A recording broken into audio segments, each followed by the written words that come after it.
practically every single one was memorable enough that it would stand out as a highlight. See, like, this is what they always need to do. They need to get people that review games like this that give a fuck about the type of game. I hate it whenever they get people to review games and they don't even like these kinds of games.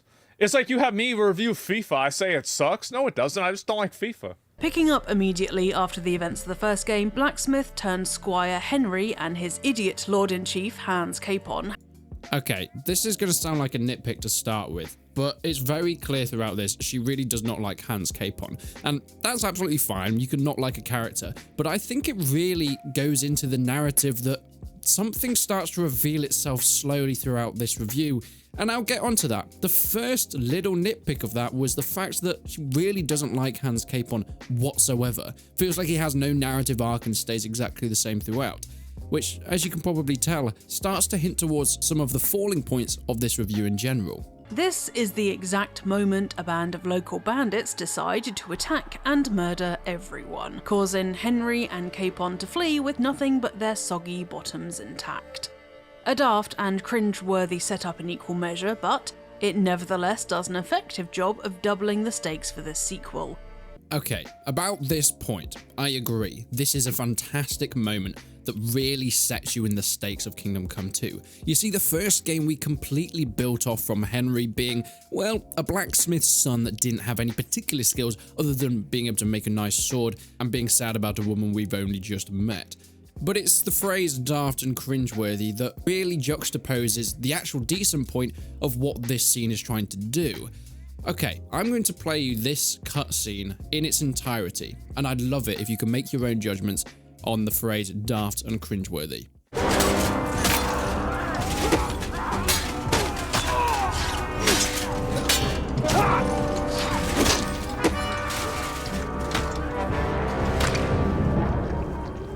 You've got to do something. Stay down, for fuck's sake.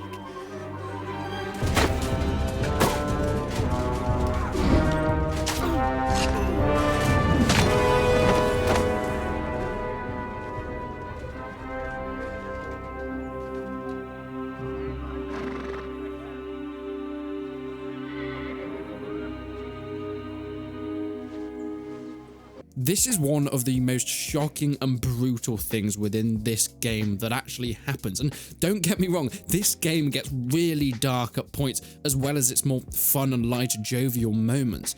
But it really sets the stakes so high within KCD2 that there is this band of outlaws straight away that is brutal and will attack and kill mercilessly. There is also the stakes that Hans and Henry, whilst having this lordship status and, well, I guess squire-ish status, are not invulnerable here.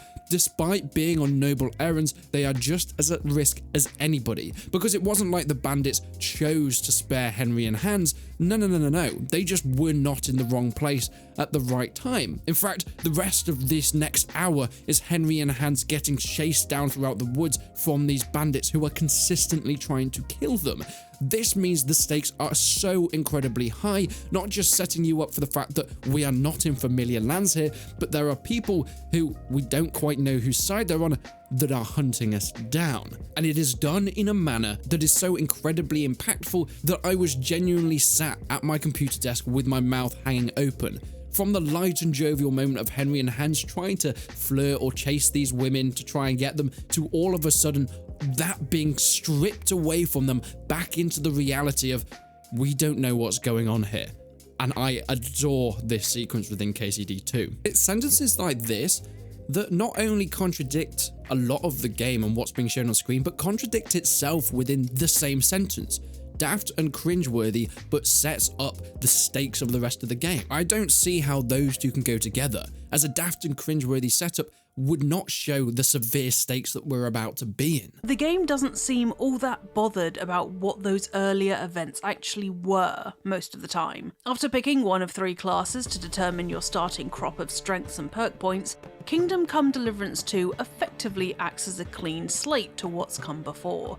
I completely disagree with everything here. In fact, this is one of the most outrageous points within this review, because it completely misinterprets everything that this moment is setting up, and really a lot of the story plots. Hans is this noble, and this keeps recurring over and over again. Henry is his most trusted advisor, and later on, really, they become such close friends within this game, more so than the first. Because of this, so many moments the stakes are a lot higher, so many times are they saved because of this status of the first game? So many times the relationship between Hans and Henry comes into question and has to be called upon in order to save both of their lives in certain set moments throughout KCD2. The entire first game, whilst not needing to be played, it is so paramount to this game in terms of the relationship and the status with the people within this world. Nobles are so highly respected, and when things go wrong or where they're not believed to be nobles, the stakes start to raise. But because of the first game, the relationship being so close in order to put their life on the line for each other, it completely changed the dynamic of this story. They also go on to say that this moment in the start of the game where you're wiped a slate clean and, well, of course, your men are killed by bandits doesn't really come up again. It's kind of just a thing that happens as a mechanic to put Henry back to naught, which I think is such a missing of the point. You see, this band of bandits does come back up again. In fact, one of the main characters within this game is at this start screen. We just don't know it yet.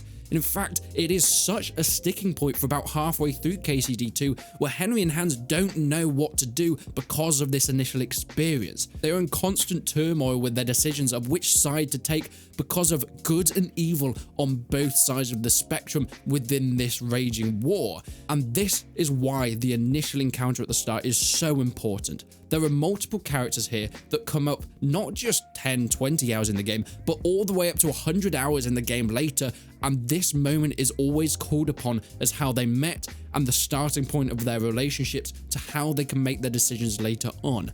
It is one of many pivotal moments of the game that is constantly referred to throughout, and it starts to make me wonder, does Eurogamer and the person that reviewed this really pay attention to what's happening throughout the story? We've already seen them have a little jab at Hans Capon, which keeps going and going and going, which I'll just reveal now really indicates the fact that they have not played the full game. Not only this, but the later moments where this event comes into the conversation because of the relationships they're trying to form means that I don't think they really paid attention to any of the dialogue, especially within the main missions. And don't get me wrong, I love skipping through yapping as much as the next guy, but you can't then come and sit and make a review and say how moments are not important because you skipped through them whilst you were on your phone. And that's not me making it up. This reviewer says that later on they were on their phone whilst playing some of the cutscenes. That explains everything, by the way. We'll get to that. Some of Henry's previous escapades are occasionally referred to in passing when chatting idly with NPCs, but there's no long-drawn character sheet building or decision porting like in Mass Effect or The Witcher, and your answers have little bearing on anything at all. Your answers have little bearing on anything at all. Okay, well, I will tell you now. There are some quests that I had to murder and kill people because I had not spent the time working on my speech and charisma. My only option was to rob them whilst they were sleeping because I had not picked a certain route. Now, tell me, does that not affect the game at all? Because a lot of those side characters that I did have to murder and kill would have been important later on. In fact, you can also get into main missions where side characters prop up and they will remember you exactly how you treated them if they're still alive. That tells me it is quite important. That tells me your decisions and the way you decide to play is paramount to the results of later on within the game. With zero accompanying context on what any of these names and places mean, it can't help but alienate at the same time. Okay, well, this feels like a very null point. I don't think you need complete context of what's going on here or the names and places. You are not the main character. As much as you are playing as Henry, he is not the main character. He is a cog in a huge war effort between a king and a huge lord that has armies behind them. He was just a messenger that got caught up within the ruckus. The fact that you are a bit confused and don't quite know what's going on within this world is the entire point of Kingdom Come Deliverance 2. Sure, I can't speak Czech, but it doesn't matter that I can't pronounce the character's name, really. I know their personality. I know the relationship with Henry that I have decided their relationship is going to be, and that's what matters. You are meant to feel like a part of the story, but not the story. And I think that is sorely missed within the judgments of this reviewer. Rather than teach you its systems by showing, Kingdom Come Deliverance 2 relies on teaching you via a bevy of dense text menus, some of which are no more enlightening by the time you finished reading them than you were at the start. Can I just say, before we get into this section, I have never once opened up the codex. I've just not felt the need to. There is nothing that I do not understand by playing the game. And this is another contradiction. Playing through the Miller and the Blacksmith side quests that teach you and tutorialize some options like pickpocketing, takedowns, lockpicking, blacksmithing, and then saying that you need to spend a lot of time in the codex just sounds like you weren't listening. Because I've been taught everything in this game by playing it. There's archery ranges that you could go and speak to, and they will show you how to shoot a bow. But then again, you don't need to. I just do what I do. I killed the gameskeeper and stole his bow, and then I just practiced on rabbits. I've never opened this codex. Who's playing Kingdom Come 2 with? It's nice to have there because it gives a lot of background lore information, but I don't think it's even slightly paramount to learning anything within this game. Not just a few things, anything. They're not enlightening because the codex is not a tutorial, it is lore objectives. It's telling you about the towns, about the people, about some of the mechanics, but not in terms of the game settings within the world settings. It's trying to fill the lore in, about the parts that you said that you were thrust into and you didn't understand. This is where you could get some extra information from it. This is about the towns that you've wandered into that you don't need to know about. As far as I'm aware, it's just a village that has crime and guards and places that I could rob or be nice to. That's all you really need to know with the characters within them. But if you do want to learn more lore, that's what the codex is for. There is no tutorials really within this codexes, and the fact that this reviewer thought there was and then gave it a negative point because there wasn't is just a complete understanding of what this codex is about. But that still doesn't excuse its poor explanation of how dice match turns work, for example, or the hours it took just to figure out how to equip my damn torch properly when night falls. Okay, sure. There is really not that much explanation about how to play the dice game. But the other thing is, you don't need to ever play this game. Anything that's actually needed, you get taught fantastically. Or the hours it took just to figure out how to equip my damn torch properly when night falls. Okay, bear with me. I'm going to work out how long it takes to equip a torch. No amount of time will ever make the interminably bad hang that is Hans Capon any more palatable to me. This boorish buffoon is easily the game at its most detestable. A lewd shrimp of a public school posh boy whose childish throw his toys out the pram approach to any kind of obstacle made me wish I could stick him with the pointy end as soon as possible, or let him hang when given the chance, just like I could with the rest of its murderable cast. Let's talk about that Hans Capon thing. Hans Capon, much like the first game, he goes through a bit of an arc there, which is where they become friends, and then within this second game, the arc that Hans Capon goes on is so much more substantial. In fact, you even halfway point get to a version of Hans that is very different to the one that you at least met within the first game, even arguably the one that you meet within this game. He sees a level of humility as people are dying and things are happening around him that he is not in control of, and him coming so close to death multiple times himself. And it does make me wonder, Hans is an insufferable character at the start, and then you start to understand why and where he's coming from. The moments between him and Henry and how their relationship's under strain at points and how they solve them. It is such a good bouncing off point for your relatively straight man character of Henry, who pushes against or even takes him in at certain parts within this journey. Now, this thing with Hans, it feels like something I'm really nitpicking at, as I've mentioned, but I think it speaks to a bigger issue. What I've noticed within the whole of this review is there is only gameplay from the first map, the first section and the first few missions. I do not believe that the reviewer finished this game and played really the rest, where it starts to ramp up to something absolutely huge, where Hans comes more into their own. And anyway, it is just my suspicion, that this game hasn't been completed by said reviewer, which reveals a lot of the issues why they are so blind to a lot of the character progression. Several scenes feeling bloated and overwritten.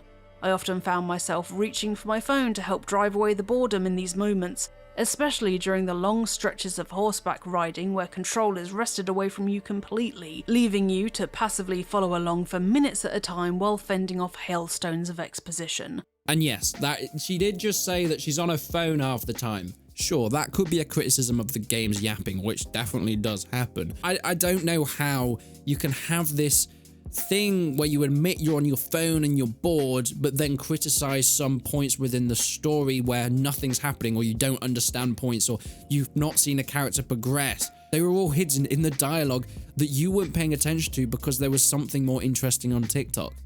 It's absolutely fine to be bored by a game, but criticizing points about it that are negligible because it's just moments you've missed rather than them not being there isn't valid critique. Even fast travel stretches the meaning of the word, as you wait patiently for your little model of Henry to toddle across the crisscrossing roads of its impressionistic map, before finally arriving at your destination. Though, you're just as likely to be interrupted halfway through by an event of some kind, usually wolves or bandits lying in wait to clobber you rather than anything more inviting, making it feel more cumbersome than it needs to be. A criticism of the fast travel is completely baffling. It is a game that has tried to be as realistic as possible and still wants to integrate some mechanics so the player can actually move from one place to another fast. If they just teleport like every other game, it would make absolutely no sense within the world that they've been spending so much time trying to build.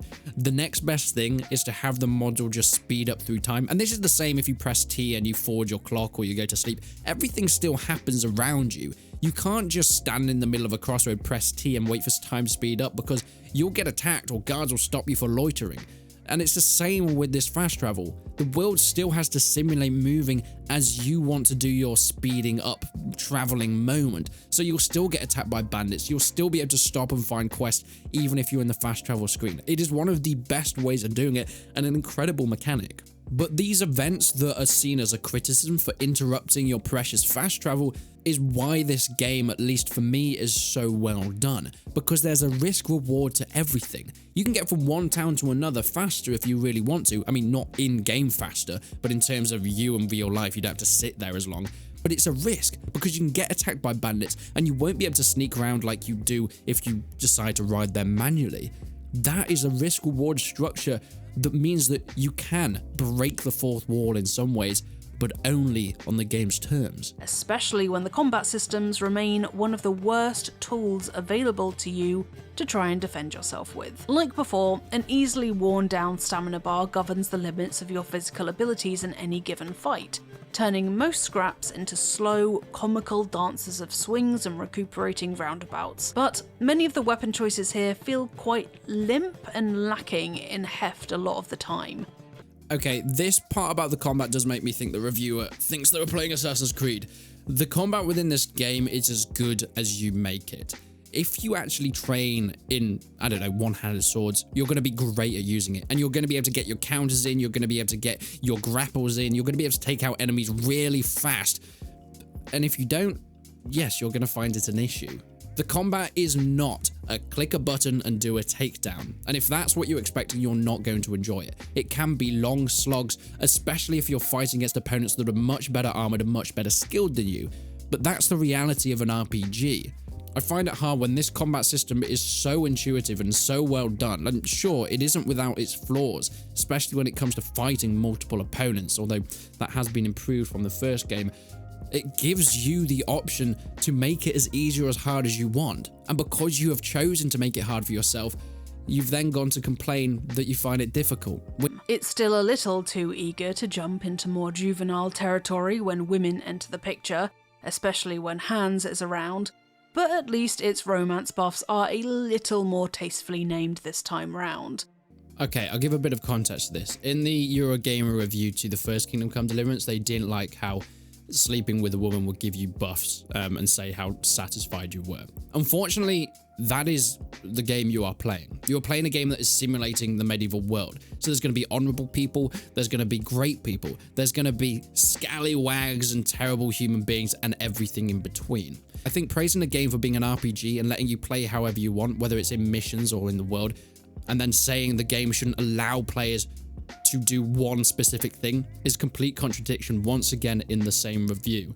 Hans Capon's character is to be a bit of a dickhead around women. He's not supposed to be the poster child of how to treat women, but that's how he is within this time frame, within the game, and the character that they have created. Is everybody supposed to be a saint in the game? Is everybody supposed to be evil, but without doing all the evil stuff that you don't like? Because there's plenty of murders that happen within this game. There's plenty of senseless killing, and of course, even torture within this game, but didn't like the way that Hans wolf whistled at somebody. That's before we get into the knotty briar patch of its director being a vocal supporter of a movement whose effects continue to cause real and tangible harm to the wider industry. This is referring to Daniel Vavra, of course, the director and founder of Kingdom Come and Warhorse Studios. Now, in fact, if we go back to the Eurogamer review of the first game, they didn't even give them a score because, well, they kind of said we don't recommend it. But the first Kingdom Come review that Eurogamer did was pretty much the same. The last paragraph or so was about the creative director rather than the game itself. And in fact, once again, the talk of the first game being racist because it doesn't have enough diversity within it. Now, these are things that we could talk about forever, but the reality is they have no effect on a review for the game, because what you're now doing is reviewing a person in real life rather than a product that was made by hundreds of people, which is fair enough to have an own opinion, but publishing it as a Kingdom Come Deliverance review has clearly stated that this is an opinion piece on the director rather than the game itself. Kingdom Come 2 is not a game that everybody will like or even has to like. However, the criticisms of Eurogamer and this review in general feel like they are so founded in a person that played on their phone halfway through the game, didn't even complete it, and misunderstood a lot of the key plot points, and that they didn't get the enjoyment that I think a lot of people who played it will. Because there are things to criticize within Kingdom Come 2. But nearly every point made within this seems like somebody that wasn't paying attention and had an agenda before even coming into this review. But what it does show is a complete lack of understanding in a lot of the mainstream reviewers these days. Don't even listen to me. Take bits and pieces from everything you see about in order to make your own conclusion. But these types of reviews are not helpful. In fact, they are so misinformed and come at a game review with such an aggressive viewpoint rather than actually make an informed viewpoint for a buyer.